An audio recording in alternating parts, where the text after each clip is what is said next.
RRQ, but this is game number 2, decider match. It's Leo and Mirko. Straight up into the game we go. Match point for the Kingdom, while Team Falcons recover with a very familiar draft.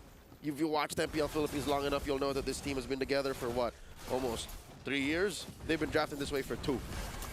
It's so crazy to see, a roster stick together for such a long time, Leo. I think in esports in general, it's so hard to get past year 1. Like, once you hit year 1, that's when usually rosters stagnate. Yep. Very, very quick. Not for Team Falcons, though. 3 years, still going strong, still playing really, really well. Hazel, though, on the export, certainly this is going to be the disadvantage up against a Nolan. You clear slow, and slow with spaces. S space, L space, O, W, man. With like 16 O's. With 16 O's. It's a very specific rotation. 2 W's. And an A or somewhere in there. You have to be very specific in your rotation path and your jungling, and that leaves open the Little Wanderer clean for Falcon. So yeah, no. All Edoc is doing here is playing a defensive Franco, contrary to the way we used to seeing him play it.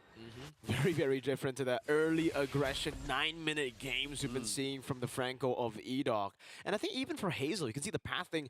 He knew he did not want to contest the Lethal Wanderer. And he's he losing knows. so much.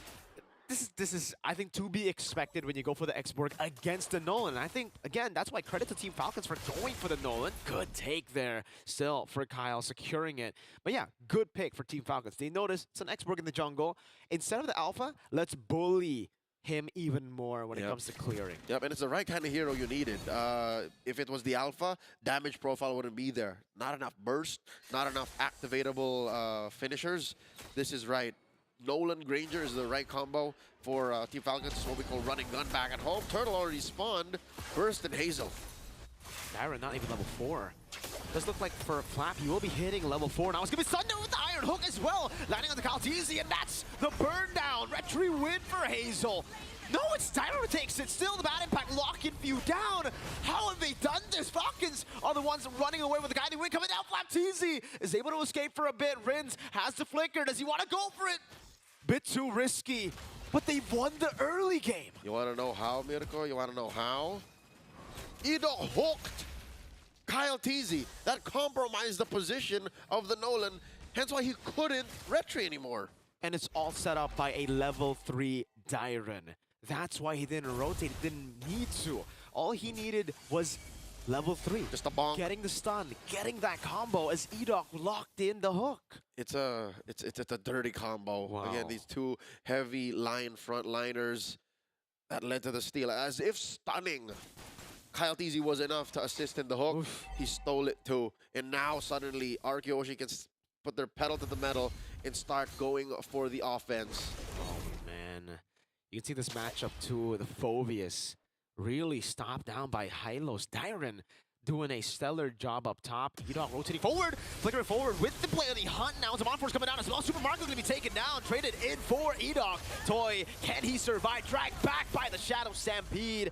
Good rotation reaction from Falcons. Punitive action from Team Falcons. 2 for 1. Y'all go for the bulletproof. We will clap back in kind.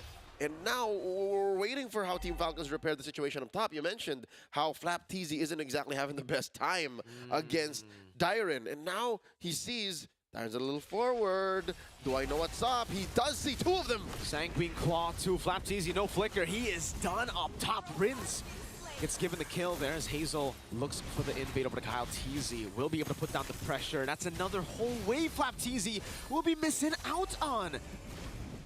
Turtle probably go for free. Glorious Pathway coming out, baiting out the Circling Eagle already. Kaltizi gonna be locked down by the Sanguine Claws too. Hazel still on a Turtle. Bad impact from Rins over to Kaltizi as Dyron gets locked and brought back by the Stampede. Hazel doesn't even need to retry. The 10 seconds that RRQ Hoshi held the line that Dyron and Edoc were ready to die for was enough to waste Kyle Teasy's time. And look, he's about to lose his purple. Another one. He didn't use the retribution earlier. Kyle doesn't have the retry.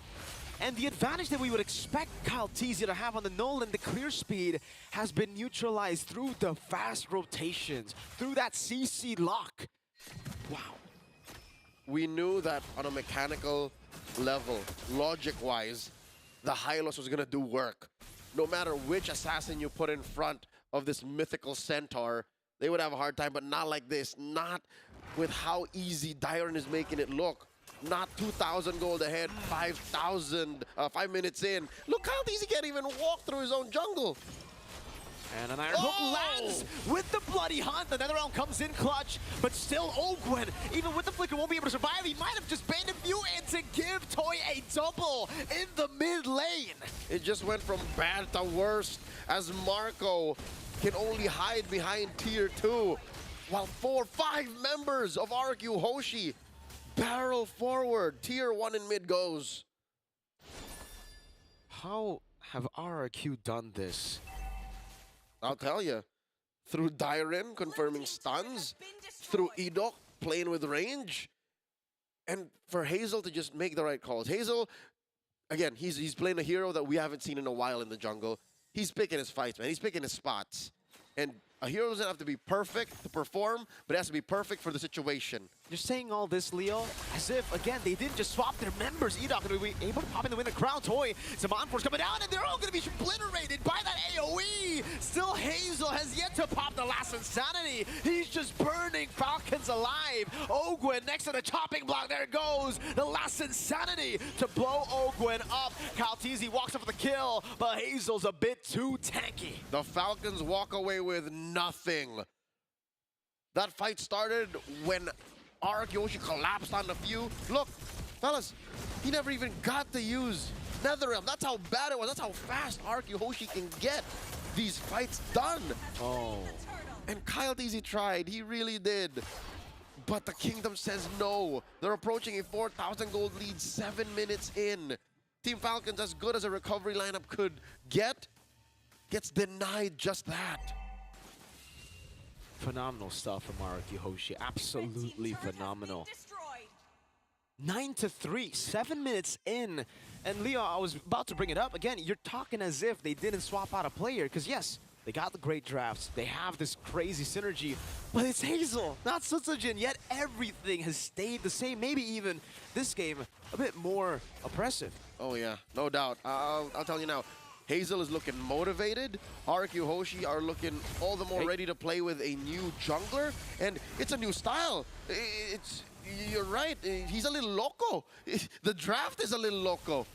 It's loco when you got Hazel. Kescute can get a little bit loco. He'll allow it. He'll allow it, but sometimes the good old calculation from Sutsujin might be better as well. And they have now 2 options that have synced with the team up top.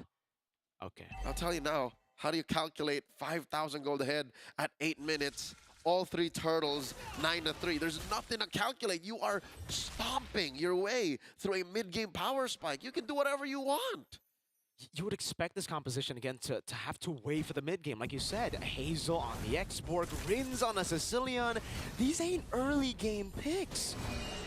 Taking a look at the items, man, War Axe already, Brute Force Breastplate for Hazel.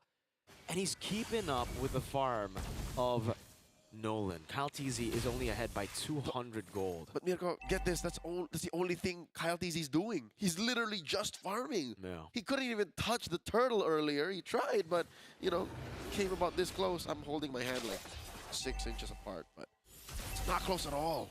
And who can he really target is my question here.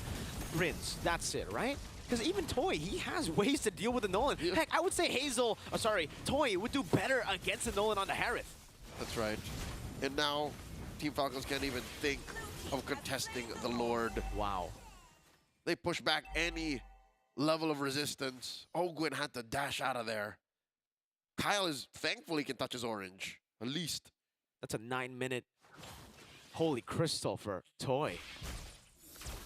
Toy's rocking. Wishing Lantern from Rins. Yep, Toy's rocking the mage gold lane trinity. Oh man. Feather of Heaven, Starlim Scythe, Holy Crystal. Again, you're right. At this point, I'll agree with you. Kyle TZ would regret trying to pick a fight with Toy. Oh, Dyron gets pulled in. Oh! Iron Hook Flicker not able to land. A few has been taken quite low. Forced to back away. Might be able to go for the Holy Defense. Again, baiting out Super Marco with the dash right there. That's going to be Hazel. Locked time quite a bit. Ooh. Able to get out. Does pop the Holy Defense. Now, does not have that Faraga armor. Lord charging down to the bottom lane. Able to get that charge down. Sanguine Claws and Iron Hook. not landing. Glorious Pathways ordered them away. Now it's also a full fight with a dive in, but it's Mew gets obliterated. Still Toy Free hitting in the skirmish. Dire in the front line. Toy getting a double, looking for another. Kyle forced back. No minions, no problem. The dive continues. Few and Ogwen popped their flickers. I was wondering, why not the Purify? Again, hindsight is 2020, but a Purify would have been very much in order here in a matchup like this. That's why it's so hard for Team Falcons to pick these fights. That's why it's so hard for Team Falcons to even respond when RRQ Hoshi says it's go time. I honestly cannot blame him here, Leo. They thought they would be the ones ahead in the early game with a Nolan farming 2 times faster than an X-Borg, with a Phobius Mathilda and a Faramis. They really have set themselves up for winning the neutral objective, at least Turtle 1, right? And by then, if they did win Turtle 1, maybe they would be able to get a snowball, and then they would be able to just flicker in before RRQ do all this, poke them down, go for picks. But it didn't play out the way they expected. Are you telling me they didn't expect the Law and Order hook to derail everything? Because that's literally it. It was literally the stun and the hook that denied the Turtle from Team Falcons and turned everything sideways. But even then, right, it was the guy who couldn't go for Purify, who got stunned, hooked over. So, yikes! It's a difficulty in recovery. Yeah. And Team Falcons aren't armed for that. Again, the Purify, sure, the Flicker, sure, will reposition you. But when RRQ Hoshi move forward, they really have no way back. Again, they're not the ones playing with the Matilda. It's Team Falcons playing with the Matilda. Now they're approaching a 9K gold lead, and Rins and Toy are ready to go. All right, let's check what Team Falcons are building here. Not a single one is ready to take on that kind of magic damage. No. And not a single one of them can really hurt the front line of RRQ Hoshi at this time.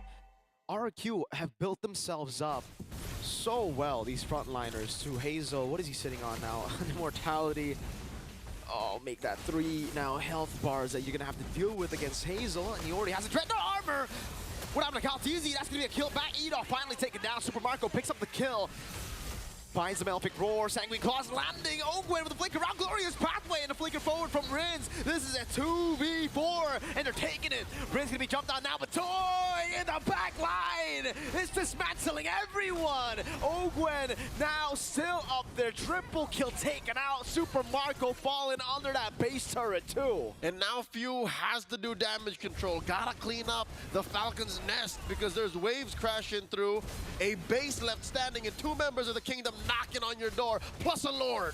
It's GG. Few can only just watch as the Lord of